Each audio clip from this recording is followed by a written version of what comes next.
tadbirkorlar har oyda 3 marotaba agrovayonlar O'zbekiston xodimlar tomonidan tadbirkorlarni uchrashuvga yarashtirilgan. Bugungi uchrashuvimizdan maqsad shu agrovayonlar O'zbekiston xodimlarini mahalliy ishlash bo'limida belgilangan kreditlar bo'yicha, bank kreditlari bo'yicha qisqa tushuncha beraman. Hozirgi kunda mahalla loyihasi VC ko'mak, VC birinchi qadam, Kempayki 312-qarori bo'yicha, Kempayki 60-qarori bo'yicha kreditlar ajratilyapti. Mahalla loyihasi bo'yicha gapiradigan bo'lsam, mahalla loyihasi atayni bank krediti u 5 yilga 2 imtiyozlarni 50 minggacha beriladi. Faqat kafil asosida beriladi. Keyin VC ko'mak degan kreditimiz bor. U 4 yilga 6 oy imtiyozlar bilan beradi. 17 milliongacha beradi. Bu ham kafillik yoki sug'urta bilan qilsa bo'laveradi. Sug'urtasi to'liq 820 ming chiqadi 4 yilga. Keyin Kempayki 312-qaror bo'yicha berilgan kreditimiz bor. 100 million beriladi.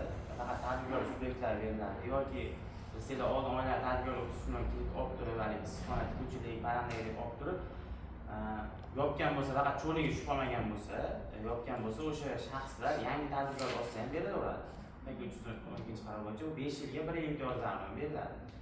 Agar ayol kishi bo'lsa 17% dan, erkak kishi bo'lsa 19% dan beriladi. Hozir ayollarga qulay yaratish maqsadida hozir kreditlarimizda ayol kishiga foizni pasaytirib qo'ydi. Mahalla loyihasi bo'yicha berilgan kreditimiz 25%.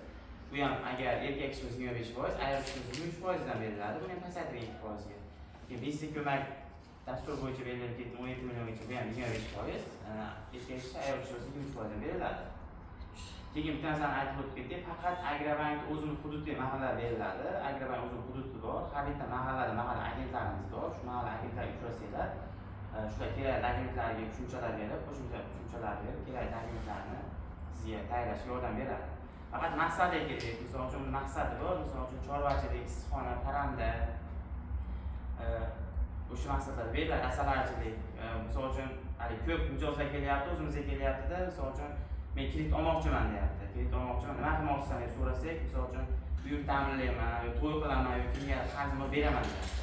U shuni tushunib olinglar, faqat maqsadga kerak. Buni ertadan keyin monitoring bor, tekshiruv bor. Shuni tushuntirib o'tib ketay.